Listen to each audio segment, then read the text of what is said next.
Hey there, this is Mike Matthews, and this is actually Mike Matthews actually speaking into a microphone in my daughter's closet because the acoustics are good here because I'm surrounded by clothing. And yes, this is me. This is not AI, although I suspect in the next can't be more than a year, there will be no way to tell the difference, which is an interesting thought, but that's not what we're here to talk about today.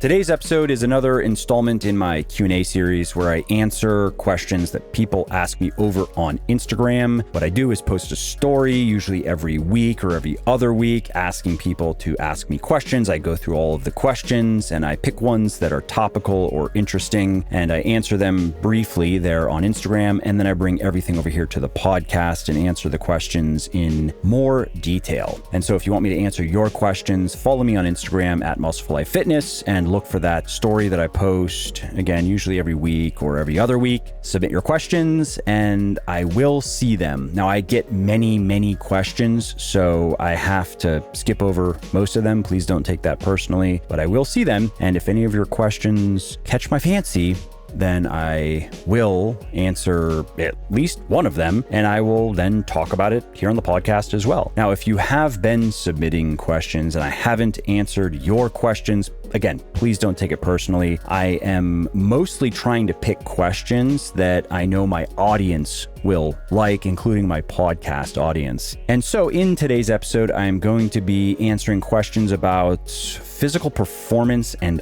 ovulation. What's the relationship? If we can do anything to make our ab muscles more symmetrical, my favorite sources of information on current events, how I like to deload, some of my New Year's resolutions for this year, and more. Said Physical asks, what are you most afraid of? Well, sometimes I think about the future and I envision a scenario where I'm on the 15th COVID-26 booster. I'm watching Tiger King 9. Ellen is president. The camps, of course, are for our own good. And I'm excited because our day of sun is coming up next week. And, on balance, everything is pretty good. Caesar Bazante asks, your opinion on fat grips. Do they really improve forearm growth? Well, I haven't looked at fat grips in a while. I haven't looked at their marketing. I haven't used their product in a while. I did use it many years ago, but the last time I did look at how they were selling it and the last time I did use it, my conclusion was it was overblown. You are not going to get jacked faster with rubber grips. But I did like them for improving grip strength, especially on pressing exercises. On pulling exercises, they didn't work so well because it limited the amount that you could pull. But on pressing, it was nice because you could just squeeze them as hard as you possibly can and thereby do almost like what felt like sets of plate holds while you are bench pressing or overhead pressing. And so the fat grips can be used like that with some exercises, cannot be used with others. That said, personally, and this is why I stopped using them, if I really wanted to increase my grip, I would just include some grip training in my program. I would do some plate holds or some farmer walks, good for general preparedness as well, just the ability to do work. Or I would get some captains of crush grippers and just work on them. Chrissy Maria asks, my core feels weak around the monthly. Is that normal? I feel off balance when I am working out. Yes, that is normal. At least having your core feel weak or just feeling weak in general. And then that in turn can make you feel off balance during certain exercises. And the reason that is normal is thanks mostly to fluctuations in estrogen. Women generally perform best in their workouts and experience less hunger during the follicular phase of their cycle. And they notice a drop off in performance and an increase in hunger as they ovulate and move into the luteal phase. Next up, we have a question from Daniel Mufti1, and they ask, my abs are finally here, probably a guy then, but they are not symmetrical. I'm sure I can't do anything, right? Unfortunately, no, we cannot change the arrangement of our abs. We can only make our abs bigger and more developed by adding some direct training into our regimen, which, by the way, is not necessary for most people. For most people, just doing heavy squats, heavy deadlifts, heavy overhead presses, as well as other exercises that engage the core is enough to develop their abdominals and their other core muscles to a satisfactory degree. And then it's mostly just a matter of finding the body fat level that they like the most that allows them to see the level of abdominal definition that they want to see. However, some people do start weightlifting with very underdeveloped cores, very underdeveloped abdominal muscles. And while they probably can get to the place they want to be with just heavy compound weightlifting, if they include some direct training for their abs, and it's usually the rectus abdominis muscles, the abs, quote unquote, that most people think of and look for in the mirror. If they add some direct training for those muscles, they will develop faster, and some people find that motivating and worth the effort. So if you want to include some direct training for your abs in your workouts, you can do that. But again, coming back to the question, unfortunately, if you have asymmetrical abs like I do, my abs are not symmetrical, and I can't even get a proper 6-pack. I can get something closer to like a 4 or 5-pack because unfortunately, that's just my anatomy. That's how my muscles formed and my body formed. And all I can do is take what I have and make it bigger, more developed, and more defined. But I can't add on my left side, for example, I can't add the third abdominal muscle that should be there if I had perfect abs. Perfect abs are perfectly symmetrical. You have 6 or even 8 perfectly aligned in 2 rows. I don't have that, and there's no way for me to get that. And generally, by the way, the same thing goes for any major muscle group. We can make it bigger, we can make it more defined, but we can't change the inherent shape or the inherent structure of the muscle group. And so practically speaking, when I talk to guys about this kind of thing, it's usually about their chest. They want their pecs to have that kind of cool armor-plated look, which can be partly a function of body fat. If you have a lot of body fat, your pecs are going to be rounder. And if you get leaner, you will find that your pecs get less round, they get flatter. But your pec muscles have formed in a certain way, and they attach to your skeleton in certain ways, and they integrate with other muscles in certain ways. And the same thing goes for biceps. Many guys ask if they can increase their biceps peak. Yes, to some degree, you can make your biceps bigger. You can do hammer curls to make a smaller little muscle called the brachialis a little bit bigger, and that can help push your biceps peak up. But unfortunately, most of your biceps peak is going to come from your genetics. It's going to come from how your biceps are actually structured and how they attach to your skeleton.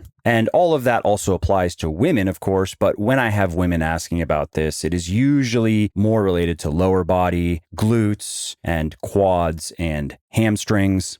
And again, all women can have a great lower body. They can have a great butt. They can have great legs, but waist sizes are going to vary from woman to woman. Pelvic structure varies from woman to woman. Muscle insertions vary from woman to woman. And ultimately, that means that there are variations in how those butts are going to look and how those legs are going to look. And some women really like a specific look that they don't have the anatomy for. And I hope you don't find any of that discouraging. And just to put it into perspective, the reality is, while you might not have the anatomy or the genetics to be a top-level competitive physique athlete or bikini athlete or bodybuilder, like I don't, for example, maybe I could do some physique stuff, but certainly not bodybuilding. I just don't have the body for it. You absolutely can get into fantastic shape by anyone's standards. You can love what you see in the mirror and really not care at all what might be judged as physical shortcomings if you were stepping on stage. I mean, think of it this way. To use a financial analogy, what I'm saying is with enough work and enough patience and enough consistency, you can absolutely become a multi-millionaire, but you probably can't become a billionaire. And if anyone were to find that discouraging, I probably would suggest that they do a bit of soul searching, because the satisfaction that they think they're going to find in going from the multi-millionaire to the billionaire is a mirage, is never going to materialize.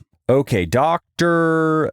Doug MC asks, best source of info for current events. Well, I like to use news aggregator sites. I spend probably on average 15 minutes a day just looking through headlines and reading or at least skimming an article or two that catches my eye. And the places I go are Drudge Retort, not report, but retort for hard leftoid propaganda, Drudge Report for, I guess it's kind of centrist-ish, never Trumper news, and then Zero Hedge is great for fascist hate speech. But I suspect that in the near future, I will be using some sort of great AI-driven product that does a great job summarizing stories from different outlets and according to political bias. I think it could be very interesting to be able to quickly see news stories summarized according to specific outlets that tend to align one way or the other. Inked and Bearded asks, do you enjoy eating a bunch of protein and then Dutch ovening yourself? Only when it's Legion Whey Plus, because angel farts, man, I'm telling you. How many calories should you eat to reach your fitness goals faster? What about your macros? What types of food should you eat? And how many meals should you eat every day? Well, I created a free 60-second diet quiz that'll answer those questions for you and others, including how much alcohol you should drink, whether you should eat more fatty fish to get enough omega-3 fatty acids, what supplements are worth taking and why, and more. To take the quiz and get your free personalized diet plan, go to muscleforlife.show/diet quiz, muscleforlife.show/diet quiz now. Answer the questions and learn what you need to do in the kitchen to lose fat, build muscle, and get healthy. Jessica Williams Black asks, how do you typically deload? Well, what I usually do is I keep the weights heavy, so high intensity, but I reduce the reps per set by a few reps per set. So if I'm working in the 4 to 6 rep range on an exercise with a given weight and I'm going to deload and I'm, let's say, getting 5s and 6s, I'm going to drop that down to 3s. And then I reduce the number of hard sets that I'm doing per exercise by about 1/3 or 1/4. So if I'm doing 4 sets per exercise, I'll drop that down to 3. If I'm doing 3, I'll drop that down to 2. And so really what I'm going for is a reduction in volume, because that's what drives a lot of the fatigue that accumulates in our training. It's the volume, it's the number of hard sets, it's the number of hard reps taken right up close to muscular failure, rather than the absolute amount of weight that we're lifting that makes us feel more and more run down. Now, the amount of weight that we're lifting, the load, is harder on our joints than the volume. So heavy weights beat up our joints faster than lighter weights, but it's the volume that beats us up systemically. And so then what I'm doing in my deloads is I'm keeping the weights heavy just to keep my muscles acquainted with my normal working weights, but I am reducing my volume quite a bit. I'm doing fewer reps per set. I'm doing fewer sets per workout, and that allows my body to catch up in recovery. Josh Gonzalez MWS asks, what is your new year resolution for 2023? And this was asked probably a couple of months ago, because I do one of these Q&As every week usually, but I only post them every other week or every 3 weeks here on the podcast. And so anyway, new year resolution for 2023. Number 1, forget past mistakes and make even bigger ones. 2, stop worrying about what could go wrong and just focus on getting bigger biceps, of course. 3, stop wearing pants because screw pants. 4, read more takeout menus than books. 5, save more money by buying more stuff that's on sale. I learned that one from my wife. And 6, don't let anything get in the way of eating more cheese and ice cream. Another one from Josh Gonzalez MWS. What book are you reading right now? So at the time, I was reading Die with Zero, which I liked. I thought it made some very good points about the stupidity of spending 40 plus years of accumulating wealth to the exclusion of all the other things that you could do with your time, only to die with a lot of money. dying rich makes no sense to me. And that really is the theme of the book. It explores that idea in a few different ways, but great title because it gives you the premise of the book and it gets your attention, of course. It's controversial, but I think that philosophy makes a lot more sense. I think it makes sense to strive to die with zero, or like a friend of mine says, no, die with debt, because they can't discriminate against you because of your age. So when you're 85 and you want that boat, get the biggest, most expensive boat you can possibly finance, because when you're gone, all they can do is repossess the boat. They can't come after your kids or grandkids. And, he kind of has a point. But anyway, coming back to the book, I think it makes a lot more sense to use your money for whatever you want to use it for. And that can include stuff like philanthropy and helping your kids out. It doesn't have to be just conspicuous consumption, but do that while you are here. And so then by the time you cash in your chips, ideally you've used most, if not all of your money. I really don't see the logic in trying to die rich. Lyndon Sepp asks, what did you think about the US and Russia prisoners exchange? This is referring to Griner. Was it Brittany, the basketball player? And so my thought at the time was, I wonder if Griner took a knee when she landed in America. And interestingly, I just saw a headline a couple of days ago where she wasn't taking a knee at a basketball game. Isn't that interesting how a little sojourn in Moscow can change your perspective a little bit? Another question from Lyndon Sepp, and they ask, is hypertrophy training better for fat loss than strength training? Well, technically, it's at least a little bit better because hypertrophy training will burn more calories, but the difference is negligible when you consider it in the context of the calorie deficit that's required to drive fat loss. So do whichever style of training you like the most, or do a mixture of hypertrophy and strength training if you prefer that. Sharia Soleimani asks, triceps pushdown, underhand or overhand grip? Both. You can alternate really on whatever schedule makes sense to you, but doing both is a good idea because the underhand grip places emphasis on the inner portion of the triceps, so the portion that's closest to your body, whereas the overhand grip emphasizes the outer portion. Tedesco Fitness asks, heels lift forward, lean when squatting due to long femurs, best solutions. A couple of things if you're listening are having this issue. One is to look into your ankle mobility because you might need to improve it. Many people do. Two is get a pair of squat shoes, and that's going to elevate your heels a little bit when you squat, and it's going to alleviate some of that issue. And three is turn your toes out a little more than standard. That can help. And four is try the low bar squat. Train with Keith asks, can I mix Genesis, so that's Legion's greens supplement, but it's not your typical greens. I just don't know what else to call it, really. It's green because it has spirulina, not because it has powdered vegetables in it. And I don't believe in powdered vegetable products, powdered fruit products. You should eat fruit and you should eat vegetables, and you cannot substitute them with powdered fruit and vegetables and get the same nutrition. So anyway, Legion Genesis, can I combine it with Legion's Whey? That's the question. If so, what's the best flavor combo? Yes, you can. That's what I do personally because I don't love the taste of Genesis, and we are working on a reformulation and we'll see how it comes together. Maybe we can get the flavoring a bit better, but it's hard because spirulina, that's going to stay, and that stuff does not taste good. Reishi mushroom probably going to stay, does not taste good. And we'll see what we can do. But anyway, my favorite combination is the acai berry flavor of Genesis with a vanilla-based protein powder. So it could be a whey if you do whey. I think it's even better with our Plant Plus, our plant-derived protein powder. It's rice and pea protein. And so I do the acai Genesis with the vanilla Plant Plus. And I think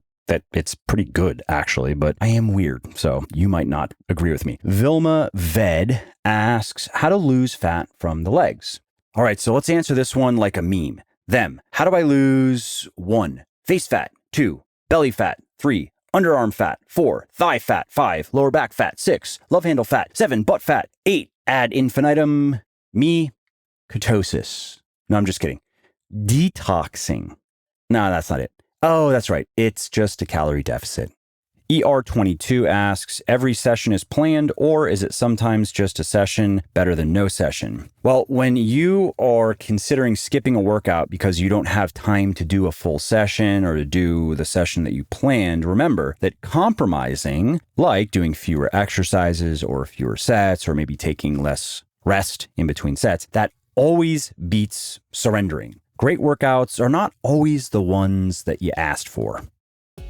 Well, I hope you liked this episode. I hope you found it helpful. And if you did, subscribe to the show because it makes sure that you don't miss new episodes. And it also helps me because it increases the rankings of the show a little bit, which of course then makes it a little bit more easily found by other people who may like it just as much as you. And if you didn't like something about this episode or about the show in general, or if you have ideas or suggestions or just feedback to share, shoot me an email, mike@muscleforlife.com, muscleforlife.com, and let me know what I could do better, or just what your thoughts are about maybe what you'd like to see me do in the future.